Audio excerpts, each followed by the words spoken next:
Happy Homebrew Wednesday. Matt here from Brewery. I don't have a beer in hand today. I just had some oral surgery done yesterday. A couple of wisdom teeth pulled out, another one fixed, and been hyped up on some pretty nice painkillers and antibiotics. So didn't want to take the chance of that. They suggested against alcohol for a couple of days, so who am I to argue, right? Anyway, I do have about 10 minutes, maybe a little less, of some brew day footage that I did this week of the White Stout.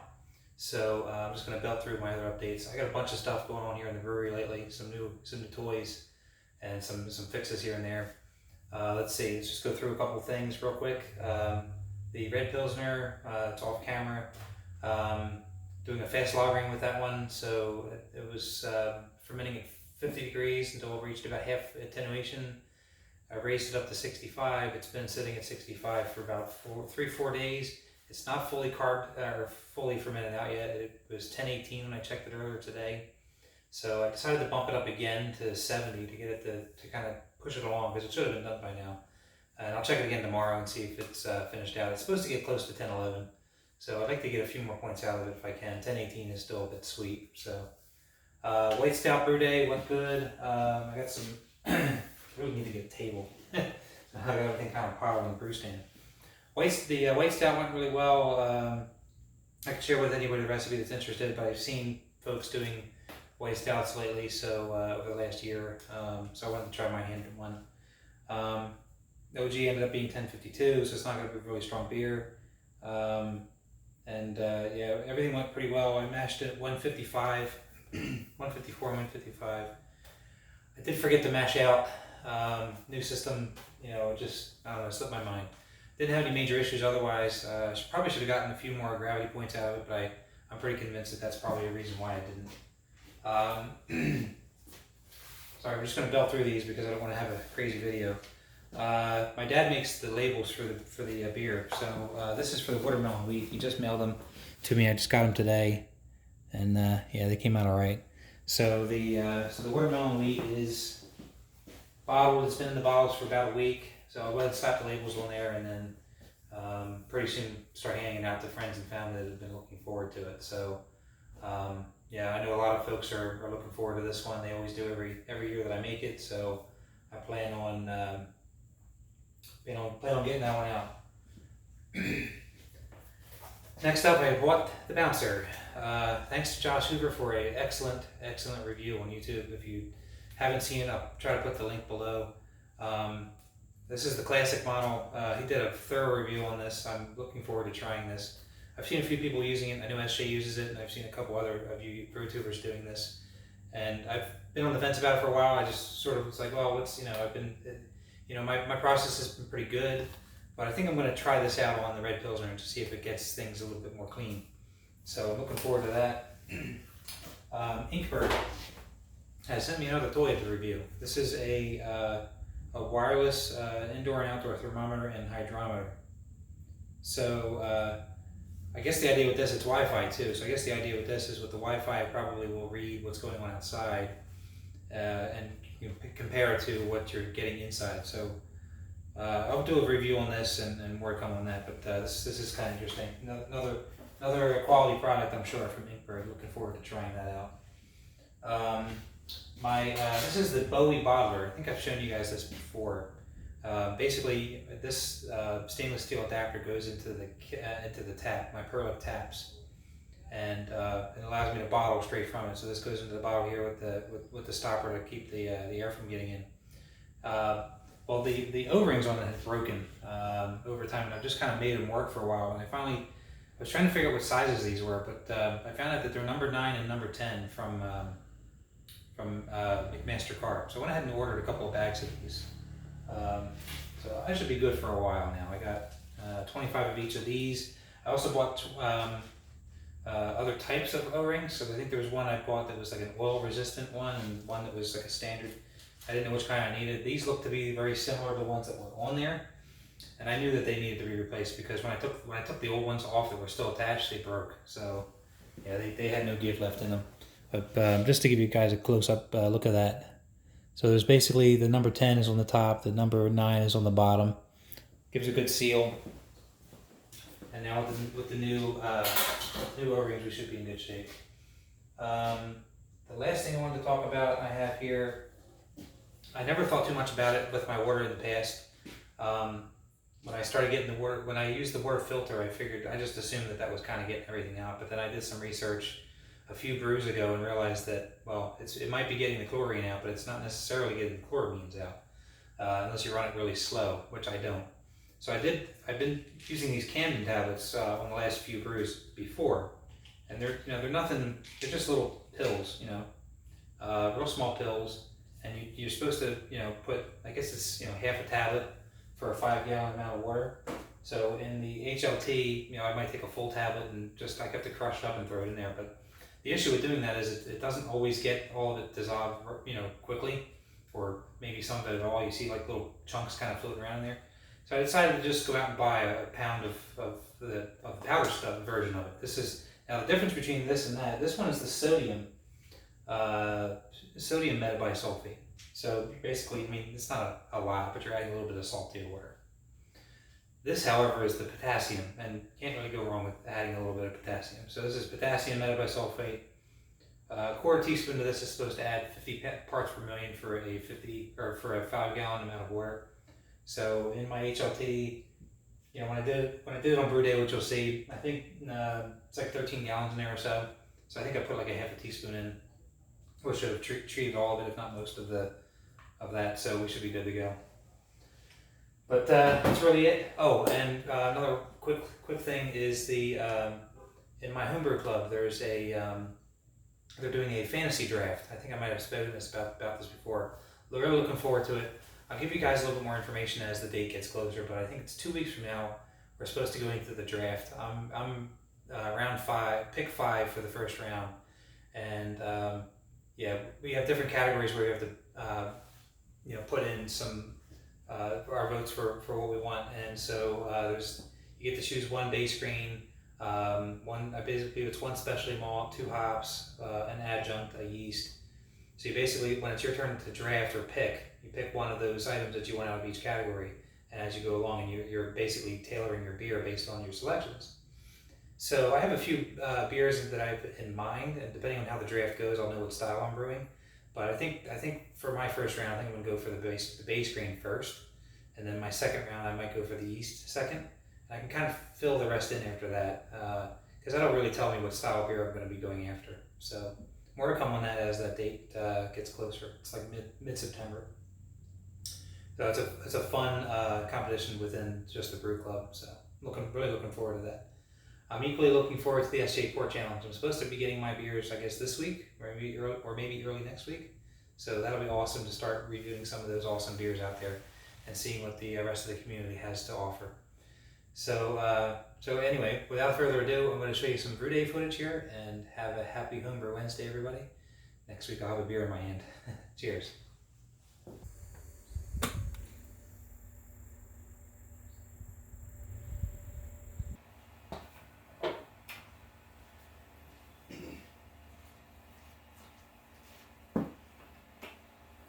Alright guys, we're going to try something a little different this time. Underletting.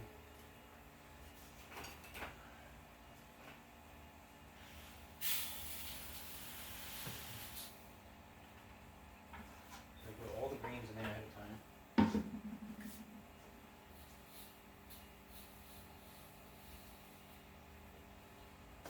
And we'll also put in our salts.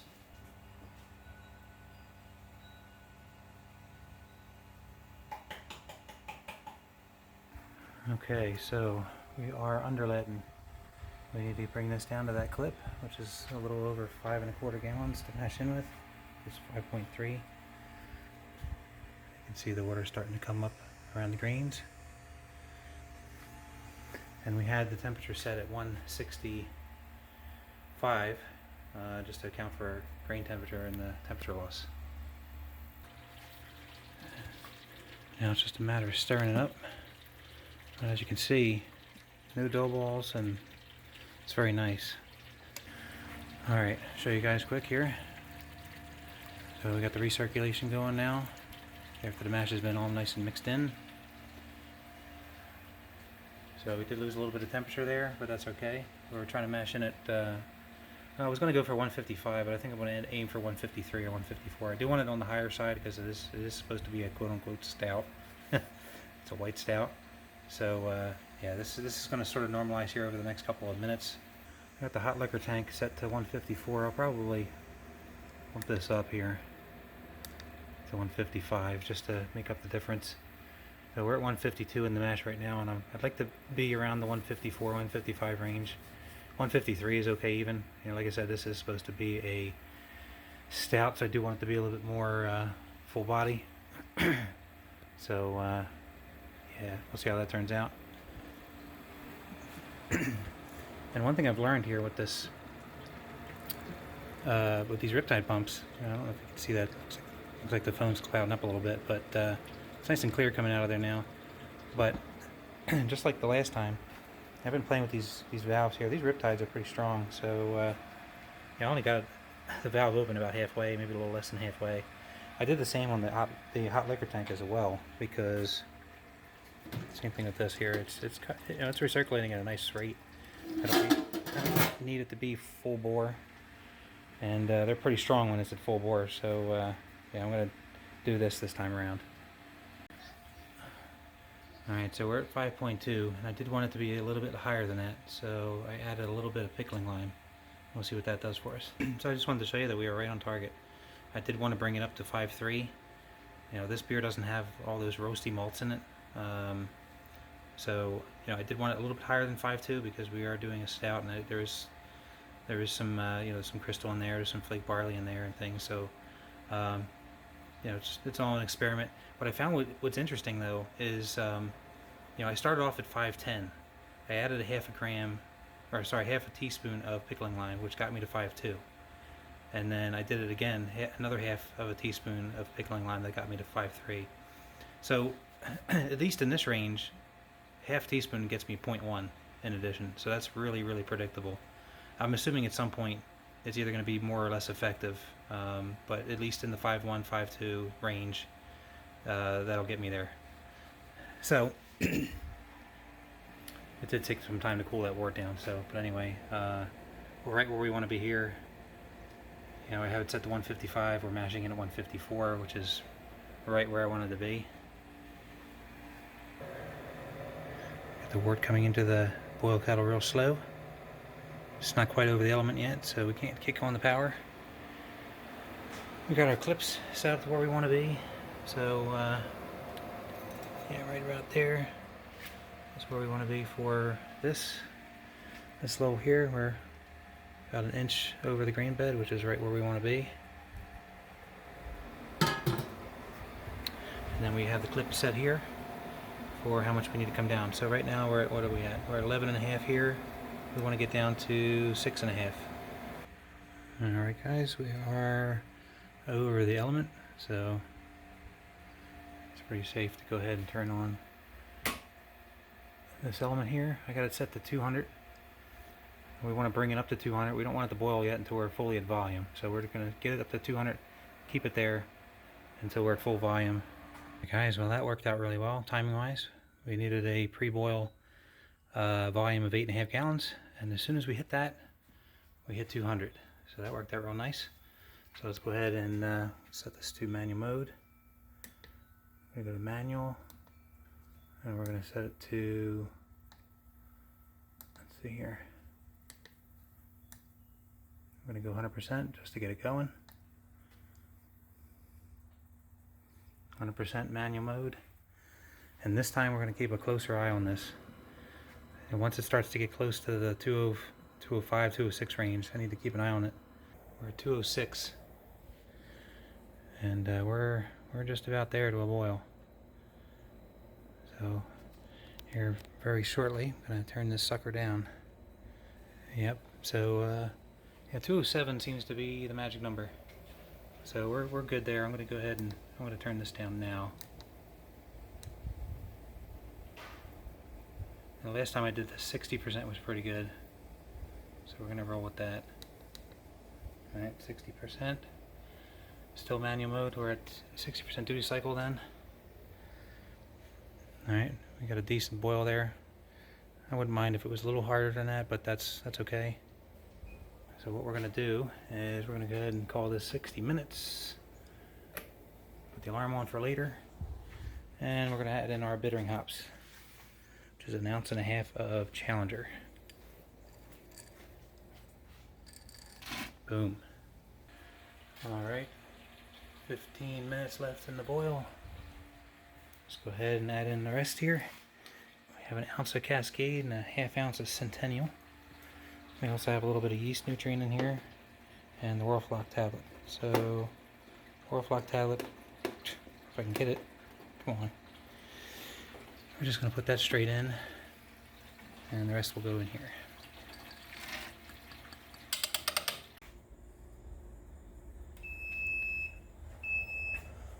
Alright, that's flame out.